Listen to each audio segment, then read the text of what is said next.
I've learned about myself that I am much more of an introvert than I am an extrovert.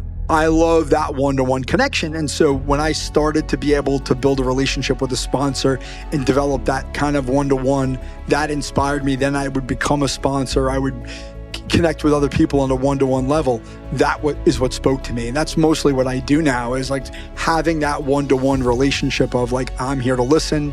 I want to understand you. I don't want to judge you. I want to help you. Yes, it's up to you too, but I will give you the tools to do that. That was a big inspiration and a big motivator for me in terms of the way I do my work now.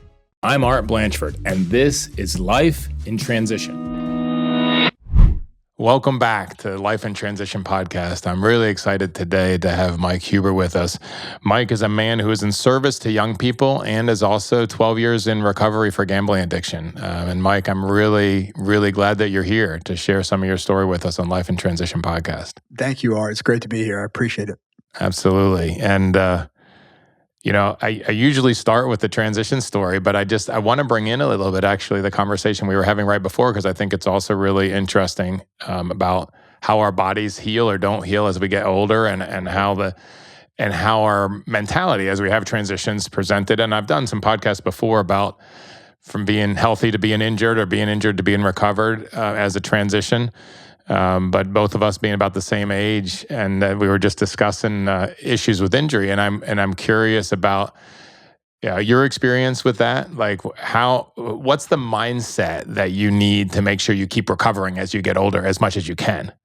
Yeah. So, as I was telling you before we hit record, I've had 2 cervical fusions, in my neck, and the mentality in both those instances, and they've happened in the last 10 years, both of those surgeries, they were a few years apart, was, hey, I just got to like take it one day at a time. Like this stuff happens.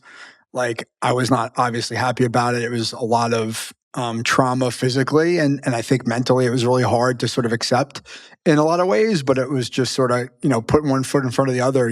I was in a collar for a number of weeks, and I was telling you, I still can't use, I don't have full function in my left arm and my left hand, where I've got some numbness and I've lost a fair amount of my tricep. And it's just like, hey, you know what? I could be resentful of this, or I could be resistant of it, or just say, hey, this is the situation as it is. How do I continue to sort of move through it, right? Whether it's trying to make it stronger or just trying to stay active without feeling like it's all or nothing, like I don't have to be perfect, which I think if it would have happened to me 20 years ago, I would have really had a harder time with it than if I was in my 40s saying, hey, this is just part of the process. Let's just focus on what we can do and control versus focusing on what I don't have, which isn't always the easiest thing in the world to do, frankly. But I think that's the key. I mean, I think that's absolute key. As I was sharing, I tore up my rotator cuff in a mountain bike crash in August. And I was actually running rim to rim to rim in the Grand Canyon in October. So 2 months later. So my first reaction when I had that crash was, are my legs okay? Right? And they were a little bloody, but okay. But then, my shoulder was really, really rough. And I could have said, okay, I'm out, right? Like I'm really hurt. But then I thought, well, and this was the same thing you're saying, what can I control? Like, what can I do? And I thought, well, I started trying to see if I could run, and I'm like, yeah, I can. I can't rotate anything, but this motion and this running motion, I could do. So long story short, as a training trail running, I didn't use a hiking pole in my left hand the whole training. Just after that, the next 2 months, just in my right hand. But I managed to keep doing the whole training and still complete rim to rim to rim, even with a flared up rotator cuff injury, because I focused on what I could do and not what I can do. Right. Well, and I think the byproduct of that too, Art, is that you become stronger in other ways, right? Like, yeah, I can't do what I normally do, but from a mental standpoint, I am resilient enough to sort of move through this on a limited basis, but also there may be things that are getting stronger because they're forced to compensate for the lack of, right? And so that's that character building, that resilience building is really something, if we focus on that, we can feel good about what we're doing versus feeling like we're under resourced. Yeah, no, I think it's so important to focus on what you can do. And like you said, you can compensate in other areas, but just like anything else in life, and I love this quote, I don't know where I heard it, but anything taken to its extreme becomes its opposite. Right? So now, as I was just sharing with you a minute ago, I just got back from the physical therapist, and who I'm on a first name basis with.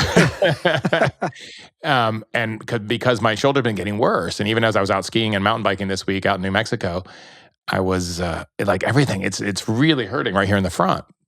And she said, well, it's because your rotator cuff, good news, is actually healed, but you're not doing your PT to strengthen it. So I'm overcompensating with my bicep. So I've taken it too far by compensating in other areas, and I've got this flared up tendonitis for my bicep. But the good news is, if I'm willing to do the work, as mostly in life, not always. Like sometimes there'll come a point where I can't do. Right. But right now, if I'm willing to do the work to strengthen my rotator cuff, I should be able to get back to full function for a 53-year-old guy, which may not be quite like it was when I was a 23-year-old. But I'll tell you, for all you guys in the 50s out there, this week, me and my brother's much more fit than me, but we had 3 young men with us too on the ski mountain. And let's just say the old men were the last men standing the whole week. So doing great. blacks off the hike in the ridge and coming off the ridge. So it's good to, I've been feeling weak for the last few months, and I don't like that feeling. I've never felt that way really before in my life. And it's good to have some hope that I think if I'm willing to do the work, I can get back to full function, which is exciting. So Yeah. I think you're right. If we focus on what we can control, there's a lot more than we can do than we often think we can. Absolutely. So, yeah, with that little fun aside, which is, I think, some value for both of us, what do you feel like has been the biggest transition that you've been through in your life that's been most impactful on you, Mike? I think we've talked about this before, but there's so many of them. I'll be 50 years old next week. Welcome to the club. Yeah, and I've been through a lot of transitions. Mm-hmm. And I could probably point to any of them and tell you why they're the most important. I think fatherhood, becoming a father, was the most impactful one in a lot of ways, and good and bad. I mean, it's such a for me, and I'm sure it is for other fathers, the most important job that we do. Certainly, I view it that way. Yeah, and toughest and most important, the most difficult. Yeah, and the responsibility that comes with feeling like you show up in the right way as a father can be really, really daunting. And I've definitely had that experience at various times over the last 16 and a half years that I've been a father, just like feeling like, am I doing a good enough job? Do I have enough to give? Like, all these different things.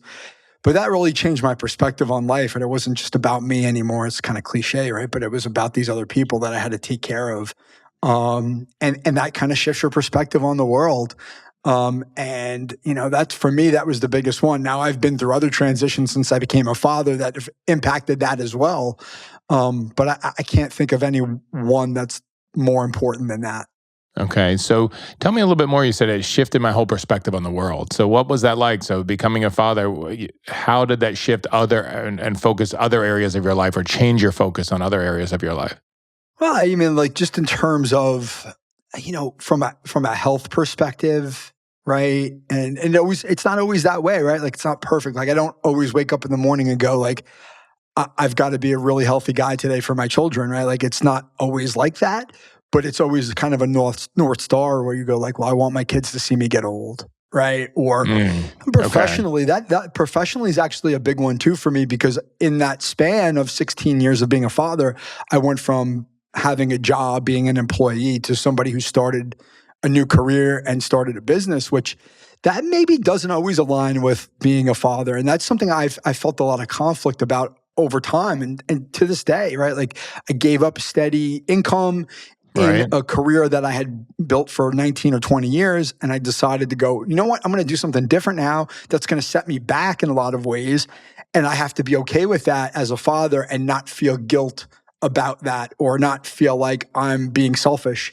about that. But I think the one thing I've learned in that transition, in terms of going from, say, employee to entrepreneur, just to keep it simple, is that I've been able to kind of demonstrate to my children that there are different paths. Whereas I was somebody who was brought up in a blue collar background where it was, you go to work, you get a paycheck, and you come home, and there's no other way. And that was the way I was for a very long period of my life. Now my children get to see, like, you get to take risks. You can try other things. They may not be perfect. You may not be, a total success, and it may not work out, but at least you have permission to go out and try new stuff and not feel like, I have to stick to this time-tested path, which isn't for everybody.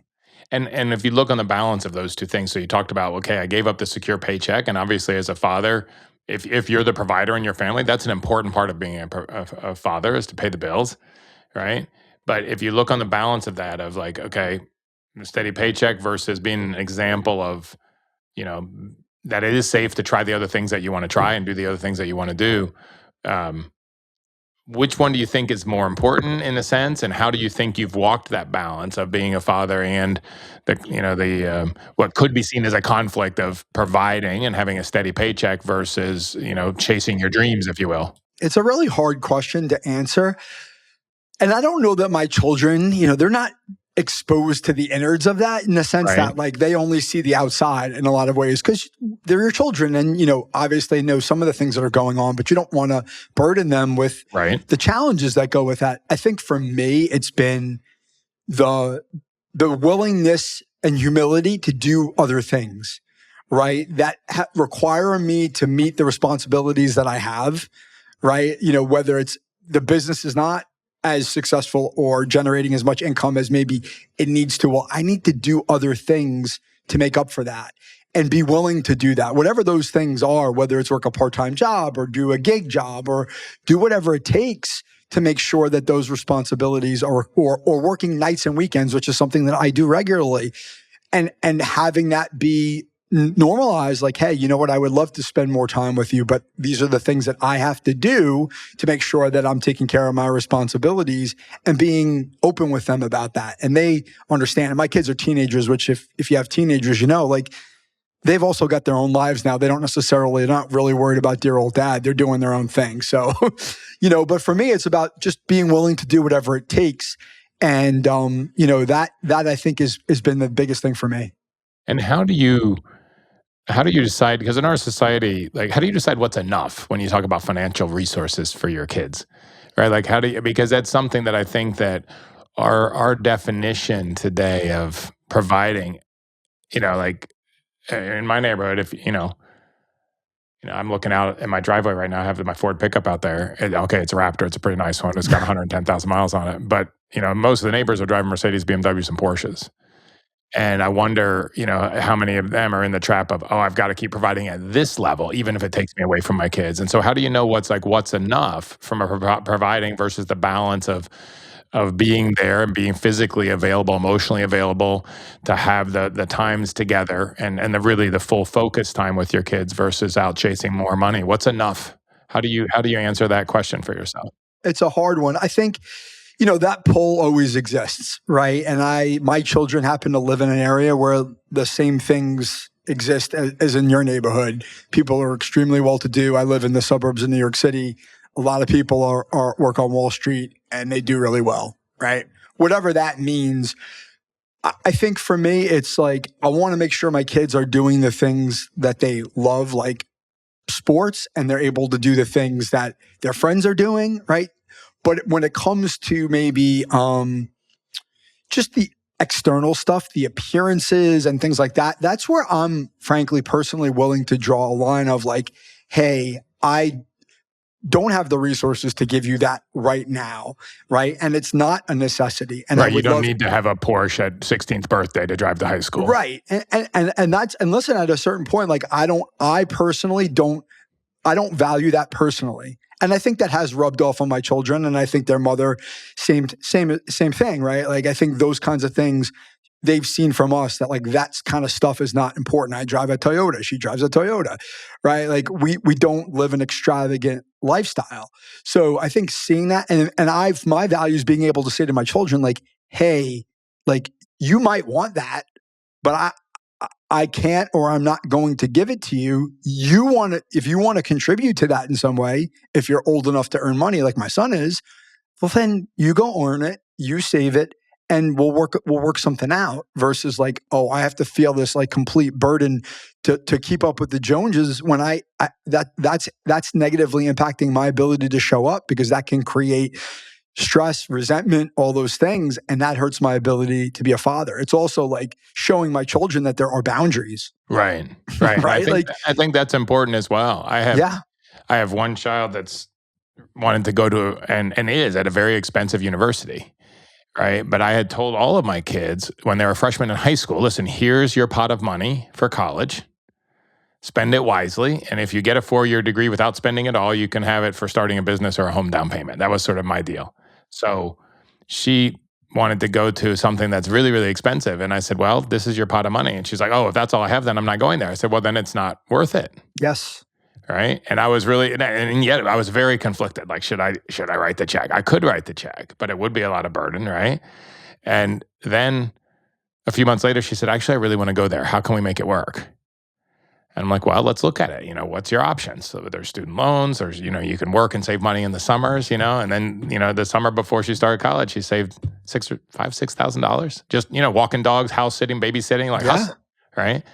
And taking care of that because she decided, okay, now I want to go there. And then I have skin in the game as well. Yes. Right. But it was a very hard decision because my ego wanted to just write the check.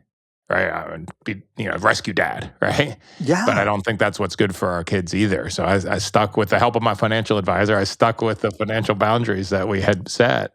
Yeah, and that's a conversation that I'm going through at this very moment. And what I have said to my son and what I believe to be true is like the same. Like if you really want this and you're motivated for a reason, then, you should have skin in the game. And, my message also has been, hey, listen, there is money set aside, but it's not going to cover all of it. It's like, but if you really have a goal that you want to achieve and there's something you want to get out the backside of this that I can help you do, then I'm going to do everything I can to help you do it. But what I see with my son, who's 16 and a half, is like, listen, there's no clear path to what he wants to do for the future. So if you want to just go to college and spend $60,000 or $70,000 a year to go have a college experience, like to me, that's not reasonable, right? And if you want it, then you've got to contribute to it.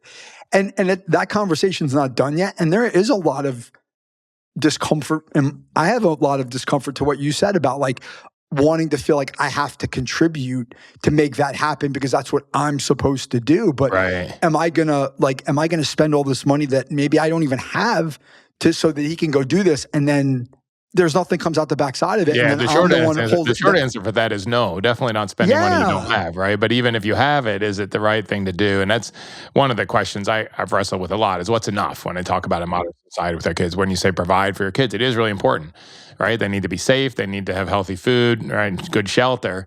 But our standards for that are so high now.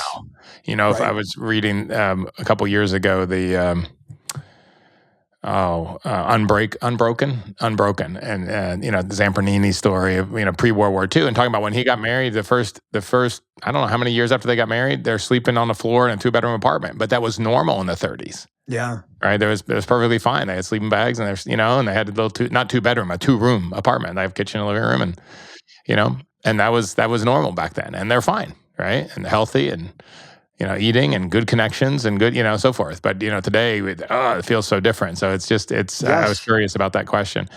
You talked in the introduction, you said your service to young people is as far as what you're doing right now, man, is a service to young people. What does that look like? What are you doing that's in service to young people today besides being a father? I know that's the primary role of that. And we've talked a fair amount about that. What is the other role? My work is in mental performance coaching or sports psychology. Yep. So my career change was into the field of sports psychology. I returned to school to get a master's degree in that field, and ultimately had the objective, I had the goal of becoming a coach to young people. And a lot of that was inspired by my work as a volunteer coach and as a parent, of seeing sort of some of the things that go on in the world of youth sport just didn't sit right with me. And I felt like there was a role for me in the capacity of being a coach to a young person, which a lot of my coaching is one-to-one, and typically with high school and maybe some college athletes, but really helping them on the mental side of their sport, right? Navigating. What is it that you said didn't sit right with you? I mean, there's a lot of things that come up for me, but what is it that you saw that didn't sit right for you that was so strong that motivated you to do a career change? It was the way that young people were engaging with sport. There was less fun than I remembered. The behavior, the language, the pressure that came with being, and this was when the kids were young, 9, 10, 11 years old, where they were being talked to in a certain way and they were not enjoying their experience playing recreational sports in a lot of cases. Or even, frankly, I had parents as a coach who would come to me and were being critical of me because my philosophy was very democratic. Hey, everybody should play. Everybody should have fun. We're here to grow and learn and enjoy it so it can Right. keep going. And people are Right. like, no, they should be, the best players should be playing. And, you shouldn't be doling out playing time that way. It should be based on merit. And I'm like, okay. Now it's funny. I actually do joke with my children about this now, 10 years later, and we talk about it because some of the kids who came from that environment with families who felt that way, those kids aren't even participating in sport anymore. Right. They're burned out. They quit. Already. Yeah, they quit. And my kids are both playing in high school. My daughter wants to play in college. And for me, that's a win, hey, they've been going 10 years and they're still happy and they're still engaged. Great. The kids who came from the families where the parents were making it a point to be like, hey, it's really important that we win games in 8U travel soccer. And that's real. That's real. I got fired from being a travel soccer coach because I wasn't serious enough. Wow. So for now 8 to 10-year-olds. What's that? For 8 to 10-year-olds. 8-year-olds, just 8-year-olds. Yes, they're like, oh, you need to be more serious. And like I said, it was a very eye-opening experience. And that was probably one of the biggest ones. And I was hurt because I was like, I really care about these girls. I think I'm a really good coach. But it wasn't good enough for the parents. And again, when I look back on that experience, one, they probably did me a favor. But two, in a lot of ways, it's like, well, I see those kids from those families who are no longer athletes. And that tells me all that I need to know. But at the same time, I would have loved for those kids to still be participating because they had a coach who made it fun for them and made it about growth and development and made it about, hey, I'm really enjoying this. I want to see where I can go with this versus oh my God, this is so much pressure. I can't perform up to mom and dad's standards. So I just want to quit, because that's very real. Yeah. And it's interesting because, on one level, like you're talking about, it's like, hey, that's great that your kids are successful in a sense that they're still playing in high school and still planning to play on college. And that's wonderful. But if you take on the bigger perspective, right? Like we talked about at the beginning of the conversation, if you have a sport that you love that can carry you through your 60s, 70s, 80s. Yes. Right. That's the idea. It's like, so few of us will be professional athletes. So few. I mean, you may know the percentage, but I bet it's less than 1/100%. It's not. Right? Yes. It's very, very small. You're on scale there. Yeah. So very, very small. Even professional athletes, their professional career is very short. I mean, there's a few Tom Brady's out there that make it to 40, yes. Right? But I've had many Olympic athletes and professional athletes on this podcast talking about the transition from sport to after sport, and it can be really, really tough. But if you talk about the scale of your whole life, it's much more important to have something you enjoy that you can do because you enjoy it for your whole life. Even if you are the 1/10 or 1/100% that makes it as a pro, you still want to be fit and enjoy life and move for the rest of your life. And if you're so beat up or so burned out, either one, that you can't move after, even if you're a professional athlete, I think you've missed the point, right? And we see with people like Tom Brady or James Clear with Atomic Habits and how that's really come through athletics, that actually you're the best athletes also really take care of themselves as well. But there's still a lot of mentality that's about beating yourself up, suffering, and driving hard, and Well, yeah, and I think that transition out of sport, you referred to it. I think a lot of athletes have traumatic experiences in their sport to the point where when they're done, when they retire, they actually don't even want to go. They don't want to think about it. They don't want to keep going. They just want to get away from it as far as possible. Now, do some come back to it? Yes. But there's so much that comes with that identity of being an athlete. And when it's about, to your point, right? If there's a purpose, right? Eventually that purpose becomes, let's keep moving and stay healthy and be engaged and enjoy life. And enjoy life, right? And live life, right? Versus the only thing that matters when I'm in that sport is performance, success. And if I'm not doing well, I'm a failure. And all this other stuff, all the other reasons why we participate and compete, if those all fall to the wayside, here comes burnout. Yeah, which is such a short-term perspective. I mean, if you think about I played one organized sport in my whole life, and that was American football in high school for 2 years, and I sucked.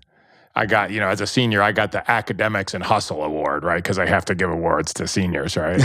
um, I wouldn't even consider myself an athlete at all in high school, not even in college. But later in my life, I started running. And then at 50, I did my first full Ironman, right? And then last year, as I mentioned, I did rim to rim to rim in the Grand Canyon at 52, almost 53 years old.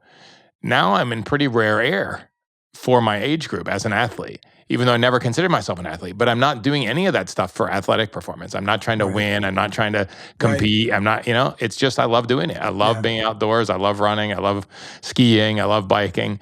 And so, and then at 53, I'm super healthy and super fit. I mean, I don't know, but I'm guessing I'm in the top probably 1% for my age group. I'm sure. Definitely in the top 10%. And it's not even about that for me, but it's about when I'm 80, can I still play with my grandkids, right? If I have any, or if not, I'll rent some.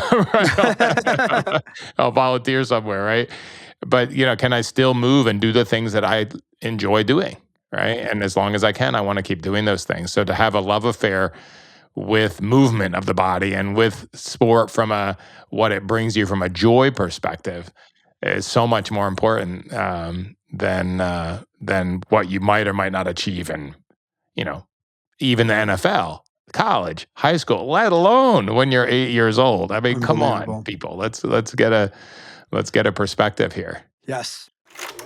This episode of the Life in Transition podcast is brought to you by Midlife Transition Mastery. If you have reached midlife and you are successful, you have checked all the boxes, you've done everything you thought you should do, and especially pleasing everybody else, doing what you think everyone else needs you to do, but you still feel like something's missing, like you're coming up empty, feeling alone, feeling misguided or lost. Midlife Transition Mastery Explorer community is for you.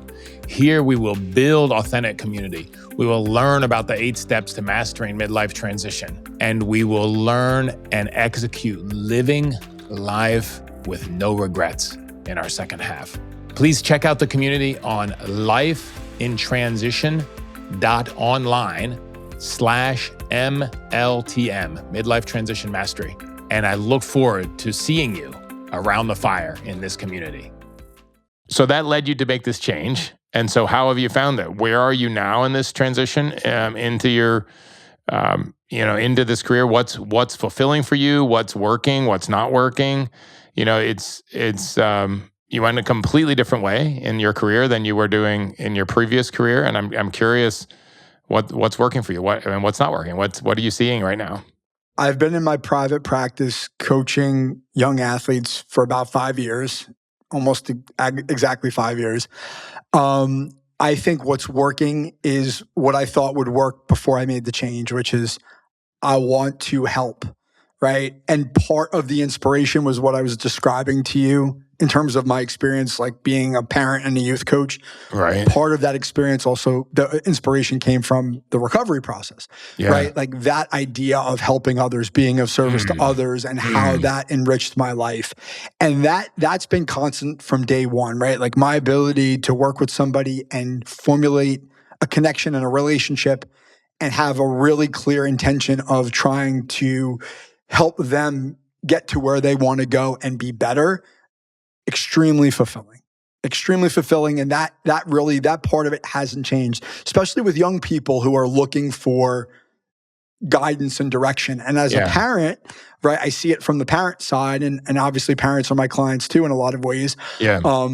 Is knowing that at a certain point you may appreciate this at a certain point as your kids get older, right? Like they probably do need another voice in the conversation. Oh, absolutely. You just don't want to hear what your parents have to say sometimes because of the emotional connection and the relationship that exists there. And so to have, I wouldn't call myself a mentor, but I think I play a mentor role in a lot of ways of like being that outside voice of like, hey, I can help you through this process.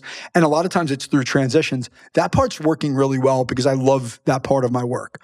The harder part is the business side of it, right? Like finding a way to grow the business, to connect with the audience, to put myself out there, to make that get bigger and not so much to go back to what we were talking about before, to get bigger for the sake of getting bigger, for the sake of money, but like to have the resources through the growth of the business to serve more people and to keep Right. it going versus feeling like the business is not big as I need it to be to continue to do the work. That has Right. probably been Right. the biggest challenge of like, okay, like, some days are hard. Some quarters are not as good and lucrative as they need to be to feel like I'm being successful. And so then I've got to work through like, why am I doing this? What's the purpose? Then you sort of have that conflict internally of, should I keep doing this? But every time I get that phone call or that text message or that email from a kid or a parent that says, hey, you really helped me, or this is really like valuable to me, that's always that reminder of, hey, you got to keep going. You got to find a way to keep going and be resourceful enough to keep doing this because you're helping people. And it doesn't look the way you want it to right now, but it can if you continue to sort of stay persistent in that mission. And that's the biggest challenge because I'm still human, and it is really hard to sort of some Right. days look up and go, hey, it could be a lot easier if I just went this direction, which is more stable and secure and Right. not as variable. One question I think about on this too, like when you think about the time horizon for what you're doing now, Mike, is it something that you could do much past the traditional retirement point? I love that question. I tell myself now at 50, almost 50, I have no intention to retire in a traditional American sense. Like, if I can do this work, which I can, and listen, there may be barriers that I haven't anticipated yet. Particularly, you get so old that you don't relate to young people anymore. That could be, part of it. But could I coach? Like I've coached, I've worked with in the beginning, and I've moved away from this because I knew it wasn't really what I wanted to do precisely. But I've worked with older athletes, like golfers, tennis players, Right. people who are competitive later in life, and they struggle with their mental game too on the golf course, on the tennis court.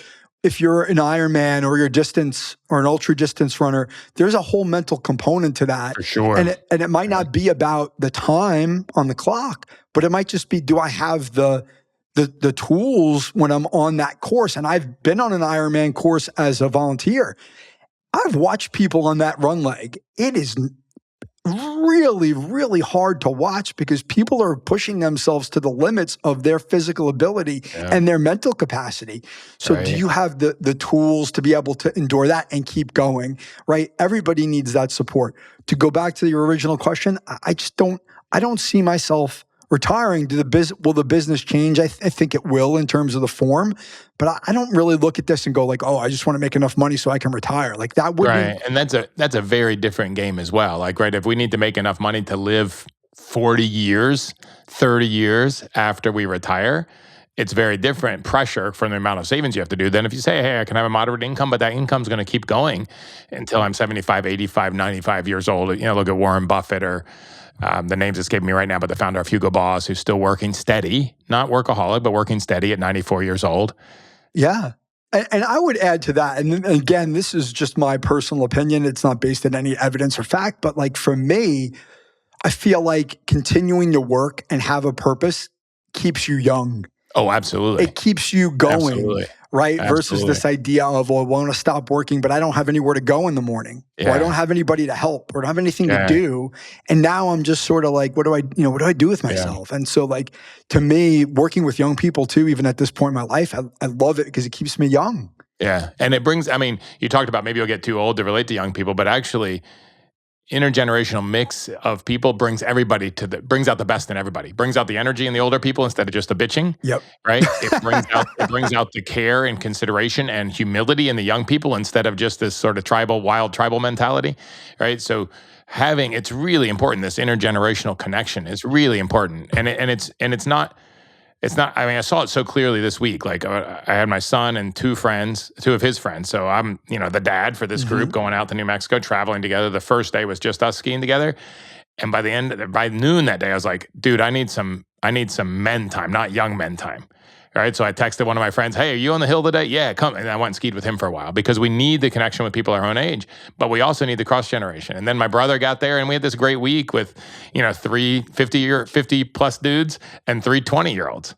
And I've been on those trips before where I have one of my closest friends has a 25-year-old son, and we've gone to Utah skiing, and it's him and his friend, and they were still in college, but those kinds of trips are really fun, right? Because I think you made a really good point. I never really thought about that intergenerational mix Yeah, is really important, right? Like we can like sort of impart some of our wisdom, but we can also feed off their energy and get to absolutely. understand them and their natural environment. And now you're like forming these kinds of connections where like you're seeing things from different perspectives versus like Absolutely. you put yourself into that box of, hey, let's just be around the people who think the same way. And you're not getting exposed to that. And then at the same time, it's like, well, you know what, that saps my energy at a certain point. Let's just go back to kind of sticking together. Right. But like, I think it's really important. No, you need to have the mix of it all. It was great. It was a great week for me to see that and acknowledge like I don't want to just have the dad role, even though these are kids I've known for a long time, but I still feel Yeah. a little bit like the dad role. But I also sort of graduated some of them out of it athletically. Well, I got two of these guys I had up on the double blacks, and they did great. You know, at first I'm like, hey, their moms are going to kill me if they don't come back from this, right?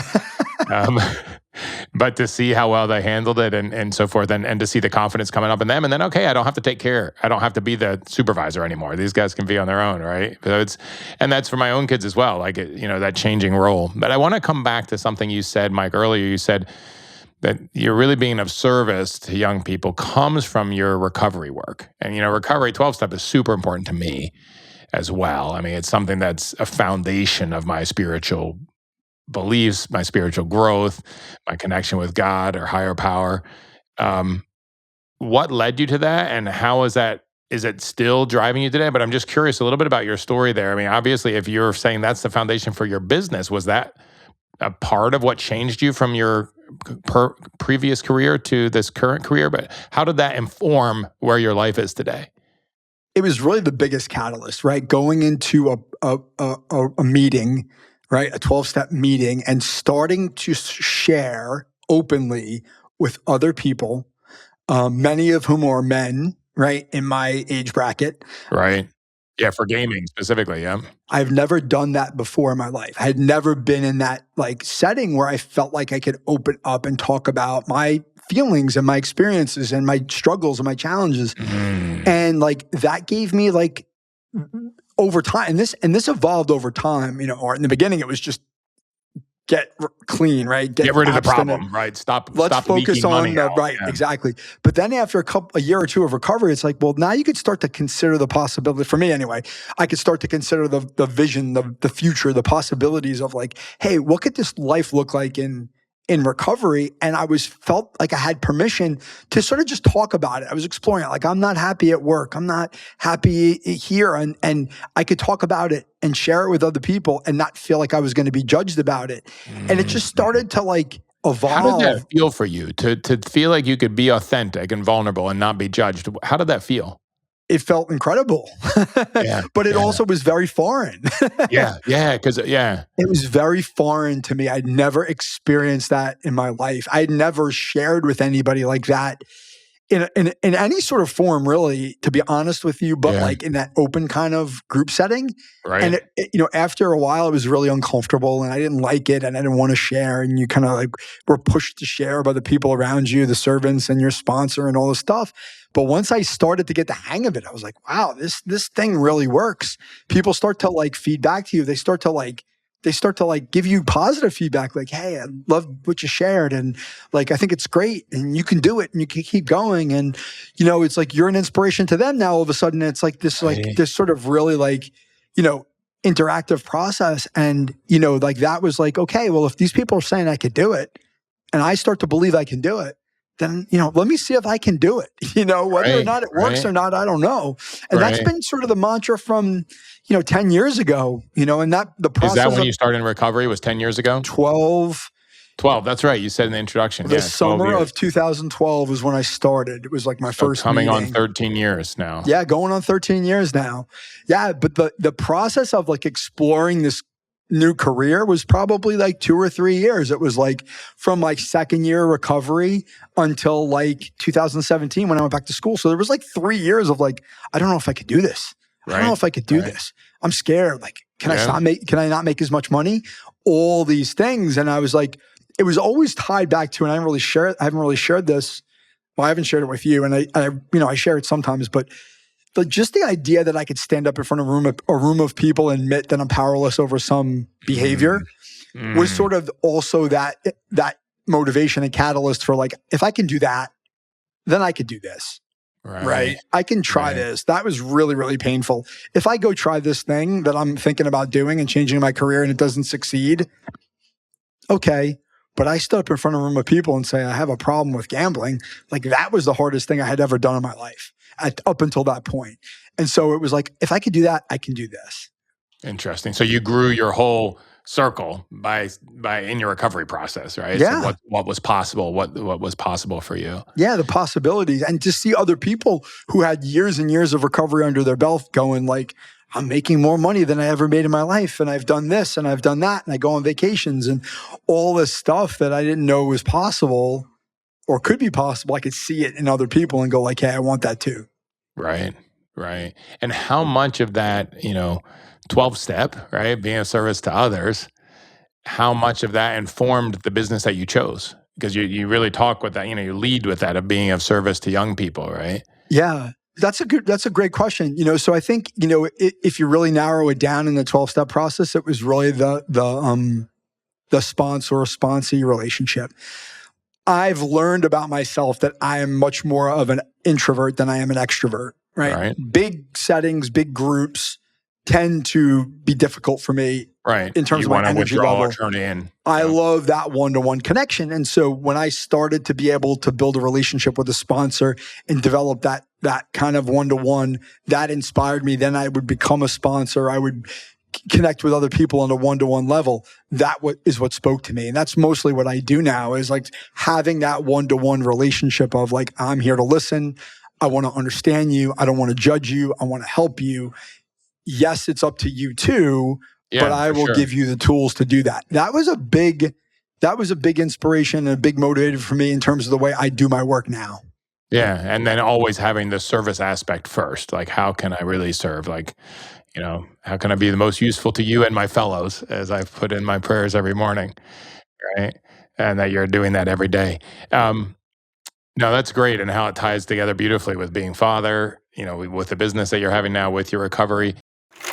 This episode of the Life in Transition podcast is brought to you by Transition Mastery Coaching. If you have made it to midlife and you're successful and you are going through transitions in your life, in your business, in your career, or in your organization, and you are looking to master those transitions, to make the most of them, to accelerate into the next phase of your organization or your life. If you're facing challenges in your business, challenges in your relationship, challenges in your health, and you really want to transition those quickly, I'm here to guide you for that. And I look forward to working with you. And you can sign up for either Pinnacle Transition Coaching or Summit. Please go to lifeintransition.online/MLTM and scroll to see the Summit and Pinnacle coaching, or reach out to me directly on my email, art@artblanchford.com. And I look forward to connecting with you and helping you to accelerate your transitions to achieve what it is that you want to achieve in the second half in your organization and in your life, so you can live your whole life with no regrets. Where do you think, a couple of questions coming back to fatherhood, like if you hadn't become a father, where do you think your life would be today? What would be different about your life today? I've never even pondered that question because I've always wanted to be a father, right? Even when I was really, really young. So like, I almost can't conceive of it right now. But honestly, I think certainly my recovery journey may not even have started without children, because I had kids when I was active, and they were a big part of the inspiration. Like, I don't want my children to see me this way as they grow up. I want to be there for them emotionally and spiritually, and be able to provide everything for them. If you have a gaming addiction, you also wouldn't be their provider. Yeah, either. Well, and that happened, right? Well, yes. I mean, it's more complicated in my situation from a financial standpoint, but from an emotional standpoint, certainly those 4 years that my son was born and then my daughter was born in that period, that first 4 years of their lives, or 2 years of her life, I was more emotionally unavailable, Yeah, for spiritually sure. bankrupt, emotionally checked out, Yeah, yeah. escaping from that reality. Like, to go back to the original question about fatherhood, like that responsibility, as much as I wanted it, I didn't know how to do it. I didn't Mm. know how to be a So that father. was your numbing, that was your avoidance, was the gaming. Correct. Yeah. Yeah, it was the escape from that reality of like I felt like everything had to be about them and there was nothing for me. So where am I going to find that escape from the reality? And that's actually where the addiction, the gambling addiction, it grew over the 4-year period when my kids were born, because it was like, well, I need something for me. Oh, right, It was like right. that rationalization of like, I need some sort of escape from this reality, when in actuality, like, why would I want to escape from it? But like a lot of it stems back to my own childhood, and we Sure, haven't really talked yeah. about that. But like the way I was parented and the way my father, parented me, was a very big influence on the way I showed up as a father in the beginning, and frankly, on my addiction and my recovery. Right, so in a sense, how you didn't show up as a father in Yeah, the beginning, I right? learned Because I of what you learned a had certain way learned to back. do this. Yeah, Yeah, and something in you knew that wasn't right, but instead of being willing to sit in the discomfort and let it move through you and send, go through the pain to see what's on the other side, you just numbed it out correct, with gambling. correct. Yeah, which is what most people do in one form or another, whether it's video games or whether it's pornography or alcohol or gaming, or in my case, it's work, right? I did it with work. I was successful at work and that solved all the problems. And I'd find myself on Saturday mornings sitting at my desk at work because something was awkward at home and I didn't know how to handle it. Yeah. And I had that too. Honestly, that work was part of that equation. Like, well, I'm just going to work late. Now, while I was working late, I was gambling while I was working, but like it Right. was just work was a really convenient excuse not to be present. Yeah. And unfortunately, in our society, workaholism is celebrated. Yes. Like, look how successful this guy is. This is awesome. Look how hard he works. Look, he'll travel like crazy and he'll do.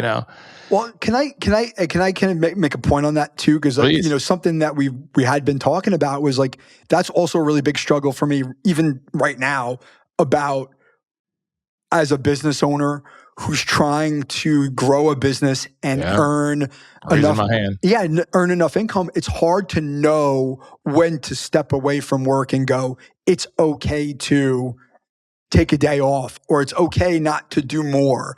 And I can give myself that break and be settled in that and go, you know what? I can recover. I don't have to work. I still struggle with that.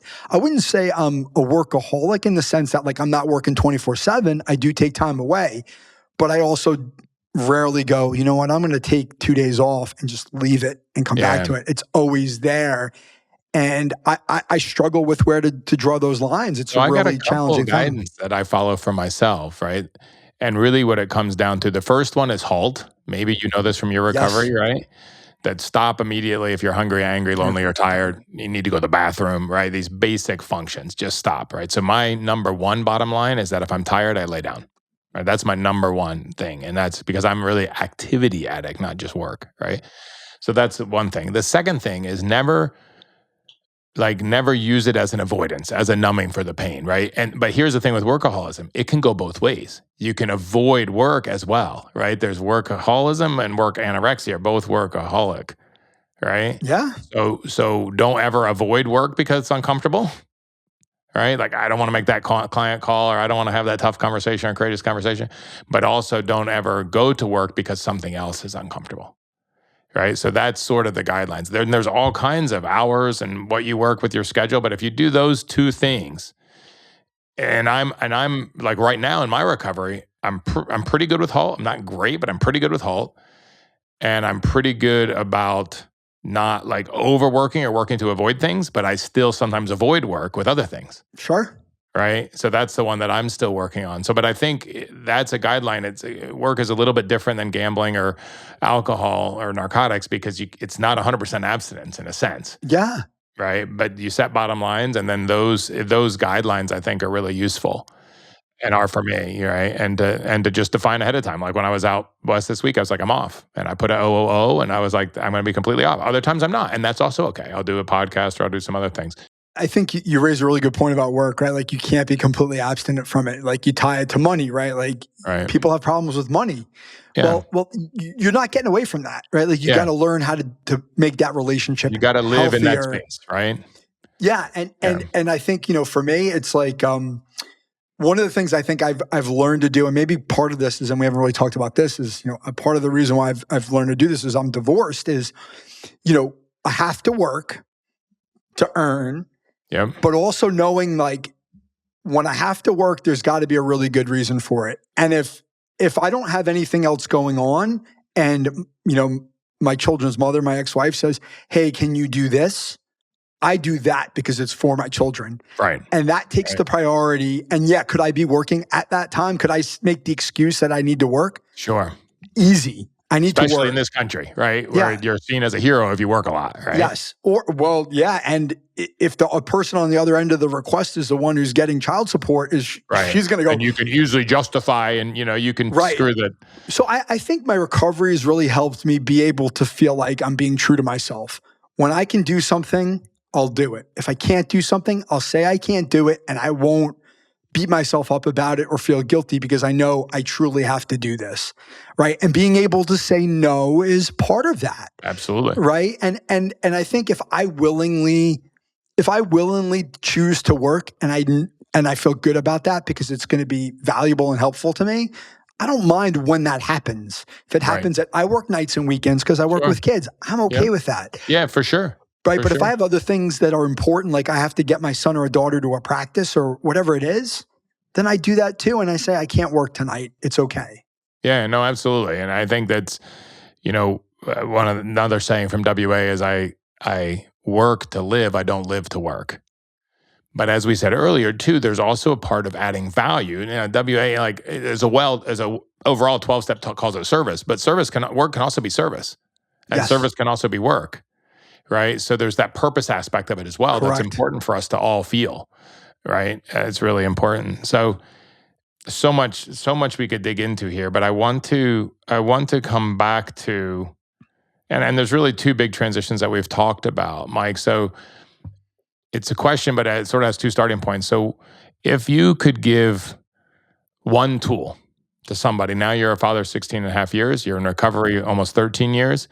If you could give one tool to somebody that's going through either of those transitions, whichever one comes up for you, or even if it's both, it's fine, that they could start to do now. If someone's suffering with an addiction or if someone's about to start in the journey of fatherhood, and those are both really big transitions, what is one tool when you look back now that you could offer that maybe you wish you knew at that point 16, 17, 12, 13 years ago? If you look at those two transitions, what's something that someone could push pause right now on their phone if they're listening to the podcast or watching the podcast on YouTube and start doing right now if they're in one of those situations?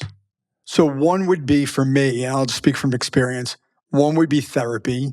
Mm-hmm. When I went into a therapeutic environment and I talked to somebody about what was going on for the first time in my life, that really opened a door that I thought I didn't realize could open. And Mike, is that for the fatherhood one or the gambling addiction one? It was both. Both. Okay. Yeah, it was both. Yeah, because even fatherhood, you didn't have a good example and you didn't know what you're doing, and you just to have someone to talk to about it made a big difference. And to be able to, you might have heard the saying, the mind that created the problem can't solve it. Like that idea that I could then share this burden with somebody else in therapy, which is very private and anonymous and can be very comforting with the right therapist, allowed me the permission to go start to consider some of these things out loud, which if left internal could certainly go towards escape and bad behavior, which is what happened. And I started to externalize it and start to make it normalized and say, hey, what can I do differently? And get a perspective from somebody who could say, hey, try this. Yeah. The other thing I think is mindfulness. Meditating has been a huge part of my development as a person. And it's something I pass on to young athletes, because also getting comfortable with the awareness of what the mind does, what it thinks about, where it goes, not judging the thoughts, not judging the feelings, knowing that it's okay to feel uncomfortable or stressed or anxious or have a negative thought. I mean, even having harmful thoughts, they're just thoughts. Yeah, they're just thoughts. But everybody has them. And they're subconsciously generated for whatever the reasons are. Yeah. But be able to look at the thought and go, you know what? I don't like that thought, but I don't have to make it, I don't have to like define, like that Yeah, thought I doesn't am not define my me. thoughts, right? To Correct. realize I they're am not your not my thoughts. thoughts. Those two things have been really helpful where I start to think negatively about myself and go, okay, is that really true? Like you have two kids, they're healthy, they're happy, they're well behaved.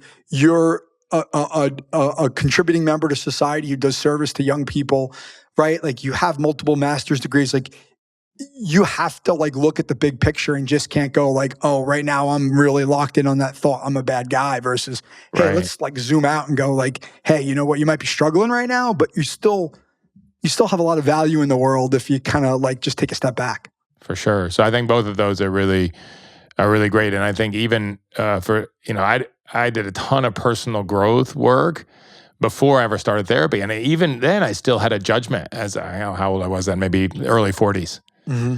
And I don't need therapy. Therapy is for like broken people or whatever. That's what I felt, even though I had done a ton of personal growth work. I had done all Tony Robbins, Institute for Self-Actualization, a whole bunch of stuff.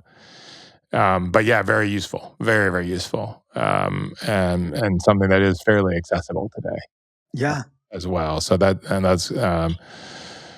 that's great. And what was the second point as well that you were saying? So that's the first one on the meditation. Do you have a specific meditation that you recommend or a specific type that you found really useful? Not really. For me, it was really just doing guided meditation so I could learn how to meditate and having Right, sort of that direction. And as I would say to an athlete who I introduced to meditation, start simple, right? Start simple, 5 minutes, don't overwhelm yourself. You right, don't have to meditate 30, 45 minutes. You can just do right. 5 minutes or 2 minutes or whatever works for you.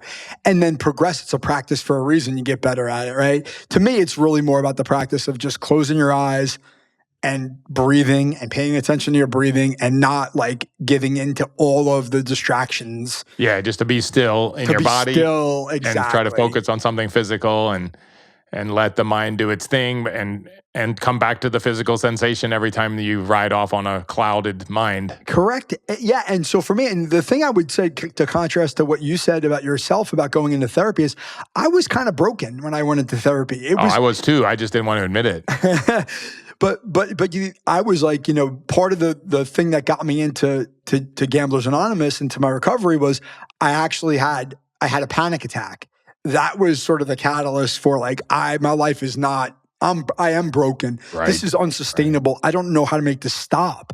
I'm right. willing to do whatever it takes to make that Yeah, panic yeah, go away. right. Right? It wasn't like, oh yeah, you know what? Maybe I'll go try therapy. It was like, I'm at a loss here. I don't know what to do. But then once I got in there and I started to realize that like just unloading the bin full of garbage was actually helping me sort of minimize the feelings of panic that I was having. It was like, oh, like just because I'm stuffing all this stuff down inside and it has nowhere to go, that causes the panic attack. Okay, we'll just keep talking about it and it won't build up so much.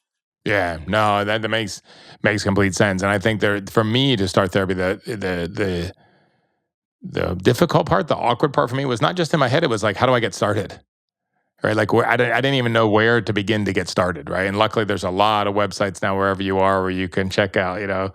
It's okay to not be okay and find a therapist. And here's the other thing: you can try 5 or 10 until you have someone that you're comfortable with. Right, you don't have to stick with the first person that you meet. Great point. And that's actually, I Um, was thinking it and it hasn't left my mouth yet, but absolutely finding a person you're comfortable with. Now, I got lucky. I found a person who specialized in addiction. And so she spoke 12-step language from her own experience. So that was a really good fit for me. But you're right. Like, it's almost like finding a sponsor, right? Like maybe people who are listening can't relate to that, but like sometimes you take a sponsor just to take them, right? yep. But it's not the best fit, but you want to have somebody or you don't know any better.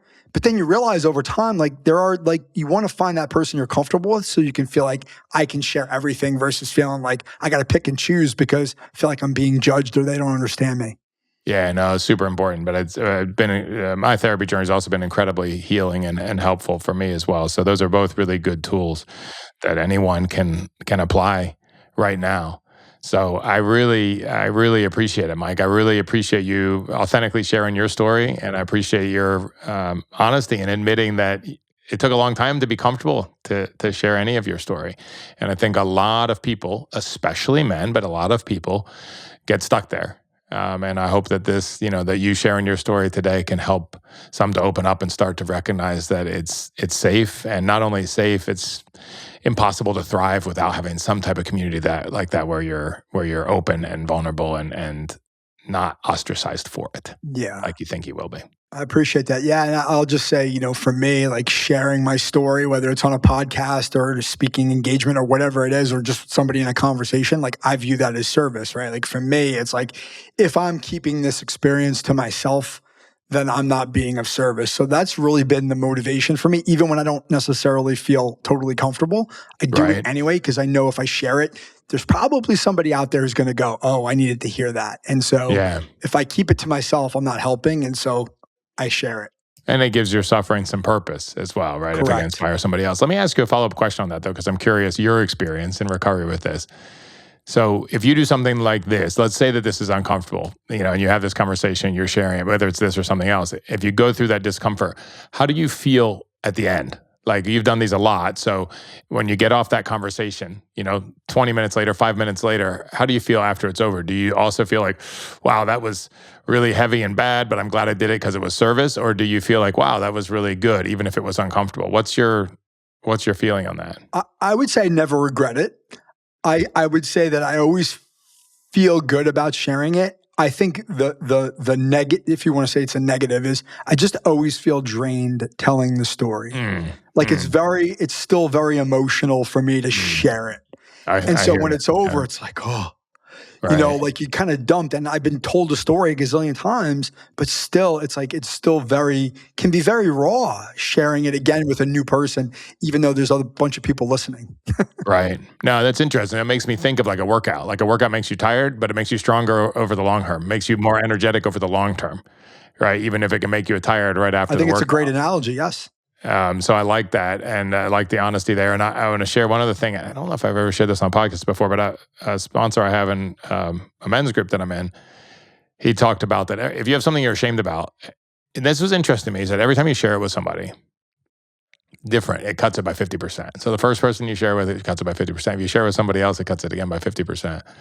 And yeah, I can tell you from my personal experience with that one thing that I talked to him about it was really true. I mean, it really took a lot of the wind out just, having a good conversation with him about that. And I think the thing that's been amazing to me over the last 12 or 13 years is when you tell somebody, and I didn't feel this way in the beginning when I started doing it, but certainly now I realize this and I've experienced this, is like, it's never as big of a deal to the person you're telling it to as you think it's going to be. Absolutely. Absolutely. Yeah, no, that's a good point as well. So thank you for that. One last question for you, Mike. You've had a very interesting story here today. Where can people connect with you? Where can they find out more about the work that you're doing, or just want to connect with you? What's the best place to do that? The best place is always to go to my website. It's Michael V, as in Vincent Huber, HUBER.com. And you could contact me through there. You can find a bunch of resources there, blog posts in my own podcast, The Freshman Foundation, or my social media stuff. It's all there. So it's kind of like my home base. But let me offer to say, like, I am always open to outreach if this connected with somebody and they want to talk or they want to have a conversation, like that door is always open. So I want people to feel like they can reach out. Well, really appreciate it. As I'll say in 12 Steps Speak, I really appreciate your service, Mike, that you've and done yours today, as well, and your story. So thank you so much. Thank you, Art. I can't wait to hear what action you are taking. Connect with me on LinkedIn or our website, lifeintransition.online, and let me know. Let a friend know too. It could be a huge encouragement to them and keep you on the track. Thank you so much for joining me today. Make sure you subscribe wherever you listen to podcasts, and it would mean a lot to me if you left a review and shared this episode with a friend. If you want to learn more about me and what I do when I'm not podcasting, please visit me at artblanchford.com. Thank you for listening. Together, let's make the most of life in transition.